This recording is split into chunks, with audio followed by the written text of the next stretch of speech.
Good evening friends. मैं आजकल बैंगलोर आई हुई हूँ अपनी बेटी के पास। और यहाँ पर मुझे आए काफ़ी दिन हो गए हैं। यहाँ का मौसम तो बहुत ही ऐसे जैसे सबको पता है, बैंगलोर का मौसम बहुत बढ़िया रहता है। खूब घने बादल छाए रहते हैं। और अगर आप देखेंगे अभी भी बहुत बादल छाए हुए हैं। बढ़िया मौसम रहता है, कभी भी बारिश हो जाती है, फिर बारिश रुक जाती है। तो मौसम के साथ साथ जो है लोगों का चलना फिरना भी उसी हिसाब पे डिपेंड रहता है। और जब से मैं आई हूँ तब से बहुत ही बढ़िया मौसम रह रहा है यहाँ पर। और जब से मैं आई हूँ तब से मेरा बहुत समय जो है इस बालकनी में कटता है। तो बालकनी से मैं बहुत सारे नज़ारे नीचे देखती रहती हूँ, ऑब्जर्व करती रहती हूँ लोगों को। यहाँ पे लोगों का क्या रूटीन रहता है वो भी मुझे कुछ कुछ समझ आता है जब मैं बालकनी से देखती हूँ। तो वही ऑब्जर्वेशंस को मैंने थोड़ा सोचा कि आप लोगों के सामने उसको पेश करूँ। तो हियर इट इज़। एक सुबह है जो हर दिन आती है, पर हर दिन एक नई कहानी लिख जाती है। एक सुबह है जो हर रोज आती है, पर हर दिन एक नई कहानी लिख जाती है।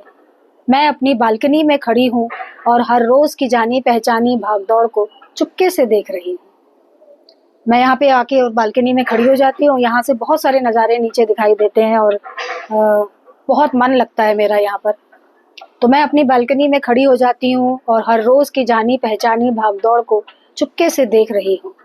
कोई योगा मैट लिए खुद से मिलने निकला है, किसी के पैरों में थकन है, फिर भी एक चक्कर पूरा करने निकला है। तो कुछ लोग सुबह सुबह जो है योगा मैट लेके योगा करने चले जाते हैं। कुछ लोग अपने जूते वूते पहन के जो है कोई जॉगिंग करने, कोई रनिंग करने, कोई वॉकिंग करने निकल जाता है। कोई धीरे धीरे जा रहा होता है, कोई तेजी में भाग रहा होता है। तो किसी के पैरों में थकन है, फिर भी एक चक्कर पूरा करने निकला है। मम्मी पापा हंसते हुए बच्चों को स्कूल बस तक छोड़ते हैं। उन्हें टाटा उनकी टाटा बाय बाय में उनकी दुआएं हैं। मम्मी पापा आते हैं, नीचे ही बस स्टॉप है। बहुत सारे स्कूल्स की यहाँ पर बसेस आती हैं और छोटे छोटे बच्चे, आई थिंक 3 साल से लेके 13 साल तक के बच्चे जो है वो नीचे दिखाई देते हैं। अपने मम्मी या पापा के साथ में आए होते हैं, छोटे छोटे बैग टांग के, और जा रहे होते हैं। उनके mummy papa tata bye bye flying kiss देते हुए जा रहे होते हैं। और तो आई वुड से कि उनके टाटा बाय बाय में उनकी दुआएं हैं। बालकनी में सूखते कपड़े हवा में लहराते हैं। अच्छा, फिर क्या होता है कि जैसे ही बच्चों को छोड़ के मम्मी पापा घर पहुंचते हैं, बिकॉज आजकल समाज में हमने देखा है कि मम्मी और पापा दोनों लोग काम पे जाते हैं। तो सबको अपने जल्दी जल्दी ऑफिस जाने की रहती है।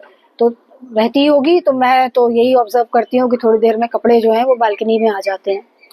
तो बालकनी में सूखते कपड़े हवा में लहराते हैं, जैसे हर घर का अपना कोई गीत हो जो धूप में गुनगुनाते हैं। फिर ऑफिस की रेस शुरू हो जाती है। पराठों की खुशबू ऊपर तक आ जाती है। अब बालकनी ऊपर है तो नीचे बहुत सारे किचन्स हैं। वहां से कहीं से पराठों की खुशबू आ रही होती है, कहीं से डोसे की खुशबू आ रही होती है, कहीं उपमा बन रहा होता है, कहीं पोहा बन रहा होता है, कहीं फ्रूट कट रहा होता है।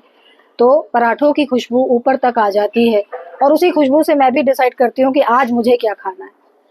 और टिफिन पैक करके सब अपने अपने रास्ते निकल जाते हैं। कोई स्कूटी पर, कोई पैदल, तो कोई कार में सपने ले जाता है। और सड़क कुछ देर के लिए खाली हो जाती है। अब ये वो समय है 11:30-12 बजे के अराउंड, जबकि सब लोग चले गए हैं, जो काम करने वाले हैं सब लोग अपने अपने कामों पे अपने अपने दफ्तर चले गए हैं, बच्चे स्कूल चले गए हैं। तो सड़क जो है वो थोड़ी देर के लिए खाली हो जाती है, जैसे थोड़ी देर के लिए जिंदगी भी गहरी सांस लेती है। तभी एक दादी स्ट्रॉलर धकेलती निकलती है। अब वही एक टाइम होता है जब दादी नानी जो घर में है, छोटे बच्चे हैं जिनके घर में, तो वो स्ट्रॉलर में बैठा के उनको घुमाने निकलती हैं। तो तभी एक दादी स्ट्रॉलर धकेलती निकलती है और एक नन्ही हंसी जैसे सारी थकान मिटा देती है। दोपहर में फिर एक दफा स्कूल बसों का शोर। बच्चे खेलते हंसते अपनी छोटी छोटी जीत सुनाते आते हैं, जैसे बैगों में ढेरों कहानियां भर लाए हों।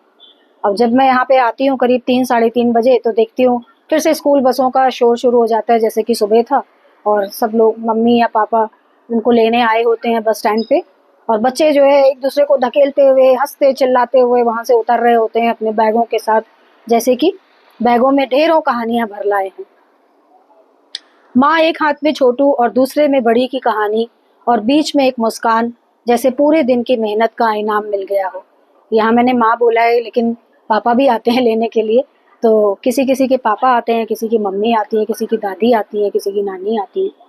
तो माँ एक हाथ में छोटू और दूसरे में बड़ी की कहानी और बीच में एक मुस्कान, जैसे पूरे दिन की मेहनत का इनाम मिल गया हो।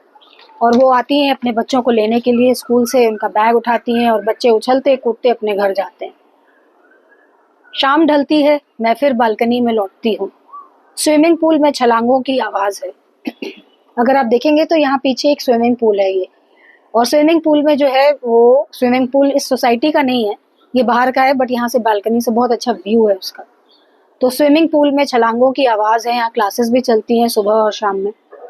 क्रिकेट पिच भी सज गई है, उसी के बगल में अगर आप देखेंगे तो एक दो टेनिस के कोर्ट हैं वहाँ पर, तो वहाँ पे टेनिस कम और क्रिकेट ज़्यादा होता है। तो क्रिकेट पिच भी सज गई है। आसमान पर बादल ऐसे जैसे मसूरी छुप कर यहीं आया हो। जैसा कि मैंने शुरू में भी बोला था, मौसम यहाँ का बहुत अच्छा रहता है, बढ़िया बादल छाए रहते हैं। धूप भी बीच बीच में निकलती है, लेकिन बादल अक्सर रहते हैं और हल्की फुल्की बारिश बीच में कभी हो जाती है, कभी तेज हो जाती है। तो आसमान पर बादल ऐसे जैसे मसूरी छुप कर यहीं आया हो। लाइट्स ऑन हो जाती हैं और उसी के साथ शाम की सैर भी। थोड़ी देर बाद अराउंड 6 साढ़े 6 बजे जो है यहाँ पर नीचे की लाइट्स ऑन हो जाती हैं, लोग बाग अपने घरों से निकल जाते हैं और स्केटिंग, बास्केटबॉल, गॉसिप, मिट्टी की खुशबू और बचपन के खेलकूद, सारे खेल मुझे यही बालकनी से दिखाई देने लगते हैं। कोई बास्केटबॉल को टैप करता हुआ जा रहा होता है, बच्चे छोटे छोटे स्केट्स पहन के और यहाँ पे स्केटिंग कर रहे होते हैं नीचे, और दादी नानी जो है वो अपनी फ्रेंड्स के साथ में, उनके भी फ्रेंड्स बन गए हैं और वो भी गॉसिप करती हुई निकल रही होती है, और बहुत सारे बच्चे यहाँ पे खेल कूद रहे होते हैं।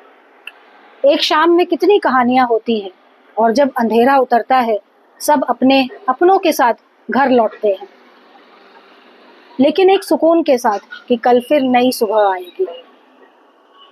मैं भी चली किचन की ओर, पर इस दफ़ा कुछ ज़्यादा थक के नहीं, क्योंकि इस दौड़ में कुछ तो है जो हर दिन कुछ नया छोड़ जाता है।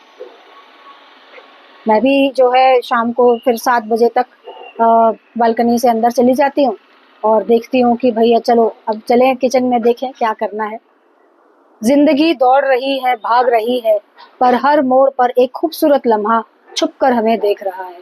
अब मैंने ये इसको यहाँ पे ये एक्सप्रेस करने की कोशिश करी है कि हम लोग ज़िंदगी की भागदौड़ में भागते रहते हैं, चलते रहते हैं, रोज़ के जो हमारा रूटीन है उसमें इतना बिजी रहते हैं कि कुछ भी ऑब्जर्व नहीं कर पाते। अपने आसपास ही बहुत सी ऐसी चीज़ें हो रही होती हैं जो बहुत इंटरेस्टिंग होती हैं, लेकिन इतनी जल्दी में हम लोग होते हैं कि कुछ भी ऑब्जर्व करने का हमारे पास टाइम नहीं होता है, बल्कि उससे बहुत सारे इंपॉर्टेंट काम होते हैं जो हमें करने होते हैं। बट क्योंकि हम लोग क्योंकि हमारे पास अब फ़िलहाल अभी यहाँ पे कोई काम नहीं है, तो इसलिए हम लोग बालकनी में बैठ के उसके मज़े ले रहे होते हैं, नज़ारों के। तो जो भी ऊपर से हम लोग देखते हैं, ऑब्जर्व करते हैं, उसके अंदर एक नई कहानी मुझे नज़र आती है। मुझे लगता है ये क्या सोच रहा होगा, अच्छा ये बच्चा यहाँ से खेलता कूदता जा रहा है, अब ये घर जाके क्या करेगा। तो ये ऐसी बहुत सी चीज़ें मेरे दिमाग में आती रहती है। तो वही मुझे लगता है कि अगर हम छोटी छोटी चीज़ों को ऑब्जर्व करें, उसमें खुशियाँ ढूंढें, तो बहुत अच्छे खूबसूरत लम्हे हमारी ज़िंदगी में आ सकते हैं। तो ज़िंदगी दौड़ रही है, भाग रही है, पर हर मोड़ पर एक खूबसूरत लम्हा छुप कर हमें देख रहा है। इसलिए ज़िंदगी हर रोज़ थोड़ा जो जी चाहे। तो आपको ये जो मेरी अनुभूति है, ये जो मेरे ऑब्जर्वेशंस हैं, ये कैसे लगे, ये आप कमेंट्स में ज़रूर बताइएगा। अगर आपको ये पसंद आया हो वीडियो तो इसको शेयर करिएगा, इसको लाइक करिए, मेरे पेज को सब्सक्राइब करिए और अपने दोस्तों के साथ भी शेयर करिए। और आपकी बालकनी से क्या आप लोग ऑब्जर्व करते हैं वो भी ज़रूर शेयर करिएगा। तो थैंक यू एंड नमस्ते।